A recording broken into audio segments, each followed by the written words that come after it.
Al-Fatihah. A'udzubillahi minasyaitonir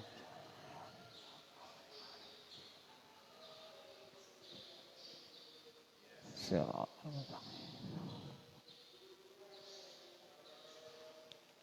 Bismillahirrahmanirrahim. Qala al-muallif rahimahullahu ta'ala wa nafa'ana bi'ulumihi fid dharaini amin.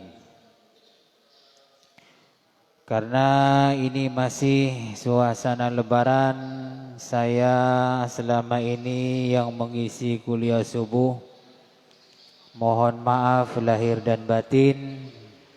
Dan apabila jamaah, para pemirsa pengajian online punya salah atau komentar kurang baik, saya juga memaafkan. Sekarang bab keutamaan orang miskin dan humul. Jadi orang miskin itu, orang fakir, orang miskin itu banyak keutamaannya. Dan juga orang humul. Humul itu menyembunyikan kebaikan, tidak menampakkan kebaikan. Artinya kebaikan pribadinya itu disimpan, disembunyikan seperti rahasianya sendiri. Tidak menampakkan ahli sujud, dahinya dak hitam. Tidak menampakkan dirinya itu ahli puasa. Kalau disuruh makan itu enggak jawab saya puasa. Dikit-dikit saya puasa, dikit-dikit saya puasa, enggak begitu. Ini humul. Bagaimana jawabnya kalau disuruh makan? Kalau menolak, maaf saya pray dulu. Puasa tah? Pokoknya pray. Begitu, itu namanya humul. Lebih aman, ada keutamaannya. Menyembunyikan kalau ahli zikir, ahli wiridan, ya tidak usah banyak-banyak bawa tasbih ya. Itu rawan ya, rawan dengan godaan setan, dengan penyakit ria. Ya bawa tasbih ke masjid cukup, di rumah cukup. Apakah dilarang? Enggak dilarang, cuman keutamaan humul ya, menyembunyikan kebaikan. Kalau sedekah 100.000 dibungkus dengan uang 1.000, itu namanya humul. Sekarang bab yang kedua, keutamaannya orang miskin, orang fakir, dan orang yang humul, menyembunyikan kebaikannya. Hadis yang pertama, wa an Haritsah bin Wahbin radhiyallahu anhu qala sami'tu Rasulullah sallallahu alaihi wasallam yaqul ala ukhbirukum bi ahlil jannah. Rasulullah bertanya, apakah kamu tidak ingin saya kabari siapa sih sebenarnya orang-orang atau penduduk sorga?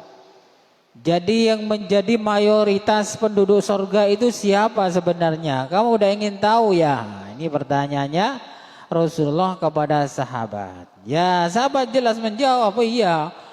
Jawabannya Rasulullah, kullu dha'ifin mutadha'afin law aqsama 'ala Allahi la barrahu. Jadi penduduk sorga itu mayoritas adalah kullu dha'ifin. Dulu di dunia adalah orang-orang yang lemah. Lemah ekonomi, lemah pengaruh. Mutadha'afin dan orang yang sering dihina, sering diremehkan. Makanya kalau jadi orang miskin, orang yang lemah tidak usah sedih, tidak usah kecewa. Ini loh, besok menjadi penduduk mayoritas di sorga, penduduk sorga mayoritas. Tak usah ngersulo, biasa aja. Jadi kalau ada orang lemah, lemah ekonomi, lemah pengaruh, orang miskin, orang tidak ada yang tak yangkep lah ya, tak yangkep bicaranya, tak yangkep pokoknya orang hina, bahkan kadang diremehkan, itu besok menjadi penduduk sorga mayoritas. Makanya hati-hati sama orang miskin, sama orang lemah. Itu nanti menjadi penguasa sorga. Yang kaya bagaimana? Ya gantian lah, gantian. Dulu kaya di dunia, yang kekayaannya bukan dibuat untuk mendekatkan diri kepada Allah, hanya untuk senang-senang sendiri, untuk pamer-pamer, untuk bangga-banggaan. Wes, pray besok ya. Katanya Kiai Hasani Sidogiri itu besok tadi wong gembel lo akhirat ya, tadi gelandangan. Ya gantian, ini hadisnya. Ini hadisnya. Ndak kaleng-kaleng ini hadisnya. Bukan hadis ecek-ecek, hadis muttafaqun alaih, hadis super ini. Makanya jadi orang miskin ndak usah ngersulo, ndak usah kecewa. Apakah orang miskin itu yang ditulis miskin itu rumahnya? Ada yang iya, ada yang enggak ya. Ada yang iya, ada yang enggak. Karena enggak semuanya yang ditulis miskin rumahnya itu betul-betul miskin. Ada yang tidak miskin. Ini yang maksudnya miskin di sini, memenuhi kebutuhan hidupnya itu tidak terpenuhi, tak cukup ya. Kesehariannya itu penghasilannya tidak cukup. Pokoknya lemah lah. Selalu dihina, dicaci orang, ikeng tongkeng diremehkan oleh orang lain. Tenang ya, tenang ya, tenang. Positif besok orang yang begini ini menjadi penguasa di sorga. Sudahlah, sabar saja.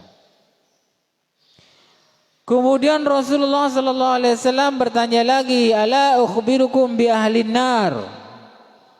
Rasulullah bertanya lagi, apakah kamu tidak ingin saya kabari tentang penduduk neraka? Jadi kan penduduk surga siapa? Kebanyakan adalah orang miskin, lemah, sering diremehkan di dunia. Sekarang yang ahli neraka itu siapa? Kullu udulin jawazin mustakbirin. Penduduk neraka itu kebanyakan adalah orang yang keras hatinya. Keras hatinya. Kalau dikasih tahu bilangnya apa kok? Apa kata saya? Masuk neraka, masuk surga, apa kata saya? Nah, orang seperti ini menjadi penduduk neraka. Jawazin, keras kepala juga ya. Suka menolak kebenaran. Mustakbirin, sombong. Orang sombong. Nah, sifat-sifat semua ini, keras kepala, keras hati, menolak kebaikan, sombong, ini setelah diteliti kebanyakan dimiliki oleh orang-orang yang kaya, orang yang berpengaruh, orang yang penting. Coba kalau orang penting diingatkan, paling jawabannya tahu apa kakek? Nah, begitu ya. Tahu apa kakek? Tahu apa kamu? Ropo? Nah, gitu ya. Itu sudah menunjukkan bahwa dirinya adalah keras hati, keras kepala, dan sombong. Tuh bagaimana? Tidak boleh jadi orang kaya? Boleh, silakan. Asalkan jangan masuk dari sifat-sifat yang tiga ini. Walaupun tidak kaya, kalau punya sifat tiga ini sama juga menjadi penduduk neraka. Dikasih tahu ini najis, caranya begini yang bagus. Saya sudah tahu mulai dulu, padahal salah. Sama seperti itu ya, bukan urusan yang lain saja, urusan di dalam masjid pun sama. Kalau dikasih tahu dirinya salah, ngotot. Nah ini ngotot, sudah salah ngotot, nentang melawan lagi, ini juga termasuk ahli nar. Makanya tidak usah keras kepala, keras hati ya. Kalau salah ya salah gitu, tidak usah sombong. Sombong ini banyak ya. Sombong karena pangkat ada, sombong karena harta ada, sombong karena alim juga ada. Jangan dikira karena alim tidak sombong, ada juga ya, ada juga. Sama ya, pokoknya manusia itu selalu digoda oleh setan sesuai dengan yang dimiliki. Yang dimiliki ilmu, ya bisa jadi dia sombong dengan ilmunya, merasa paling alim, menganggap orang lain dianggap di bawahnya. Atau sombong karena pangkat sombong, karena harta sombong. Sama, apa saja bisa disombongkan. Nah itulah juga termasuk penduduk penduduk neraka. Jadi ingat-ingat, yang miskin tidak usah ngeluh, tidak usah kecewa, besok menjadi penguasa surga. Yang penduduk neraka, nah ini kebanyakannya adalah orang yang berpengaruh, berpangkat, bahkan orang kaya. Apakah tidak boleh berpangkat, bertitel atau menjadi orang kaya? Boleh, silakan, asalkan sifat-sifat yang 3 ini dijauhi. Tapi ya repot ya. Kalau sudah kaya, pangkat, dihormati, bicaranya didengar, itu sulit ya. Tidak sombong itu sulit. Sulit. Kalau orang miskin mau sombong, apanya yang mau disombongkan? Yang mau dimakan saja sulit, susah ya.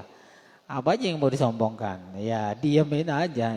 Makanya ini hadis muttafaqun alaih.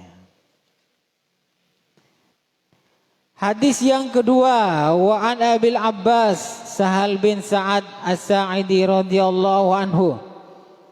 Qala marra rajulun ala Nabi sallallahu alaihi wasallam faqala li rajulin indahu jalisun. Faqala li rajulin indahu jalisin ma ra'yuka fi hadha. Jadi suatu ketika Nabi Muhammad ini duduk-duduk bersama sahabat, tiba-tiba ada orang laki-laki lewat. Orang laki-laki ini lewat, kelihatannya luar biasa ya, orang terhormat. Ini juga hadis, bukan hadis kaleng-kaleng, bukan hadis recehan, tapi hadis muttafaqun alaih, hadis super. Jadi ketika Rasulullah duduk bersama sahabat, ada seorang laki-laki lewat, kelihatannya luar biasa, ganteng, wangi, harum, pokoknya sedap dipandang ya. Apa kata Rasulullah? Wahai orang laki-laki, kata Rasulullah kepada orang laki-laki di sebelahnya, apa pendapat kamu tentang orang laki-laki yang lewat tadi? Jawabannya bagaimana? Orang laki-laki yang ditanya oleh Rasulullah, faqala rajulun min asyrafin nasi hada wallahi hariyun in khataba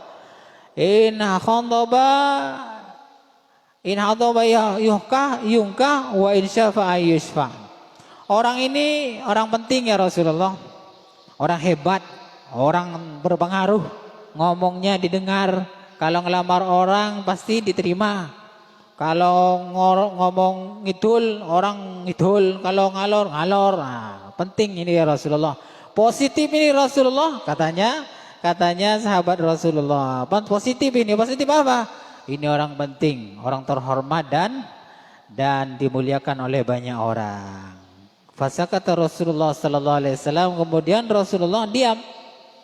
Suatu ketika beberapa saat kemudian summa marra rajulun faqala lahu Rasul ma ra'yuka fi hadha. Kemudian Rasulullah bertanya lagi, ada orang laki-laki lewat lagi. Ada yang satunya lewat, satunya ini miskin. Nah, miskin sudah kelihatannya tidak sedap dipandang. Ya mungkin baunya agak apak-apak sedikit. Kalau umpama naik sepeda pancal di sini umpama ini pedalnya colpak ya lepas ya. Kalau naik sepeda motor mungkin ya jelek sekali ya. Anggaplah bentor umpamanya.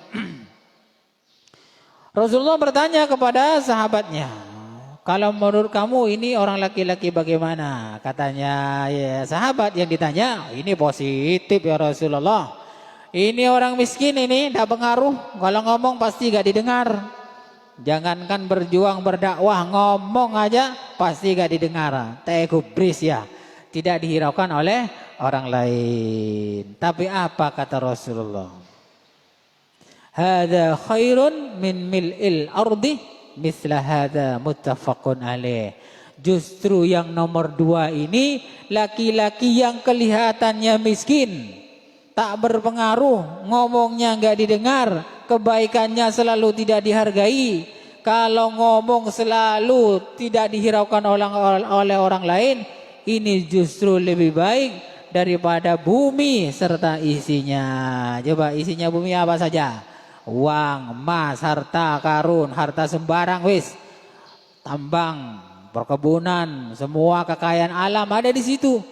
kata Rasulullah, menurut Allah Ta'ala, orang yang nomor 2 yang tidak dihiraukan oleh orang lain ini justru lebih baik daripada bumi serta isinya. Makanya tidak usah suka menghina orang miskin. Bisa jadi itu lebih baik daripada kita. Yang ngarit-ngarit ya, ngarit tapi takwa kepada Allah, mungkin itu lebih baik daripada penceramah yang setiap hari, setiap malam kondangan. Bisa jadi begitu, makanya tidak usah menghina. Bisa jadi orang yang jualan pentol, jualan kerupuk itu yang bertakwa lebih baik daripada orang yang banyak santrinya, yang dihormati, tangannya selalu dicium. Sama-sama ada tahu ya, sama-sama ada tahu.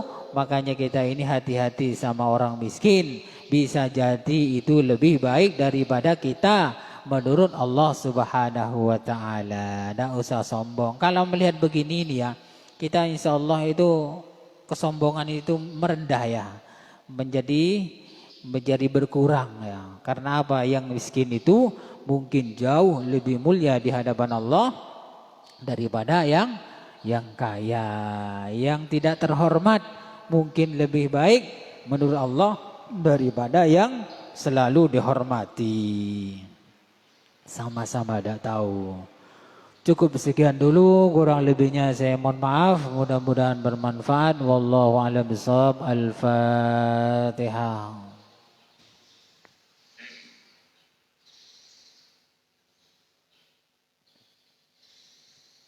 Assalamualaikum warahmatullahi wabarakatuh.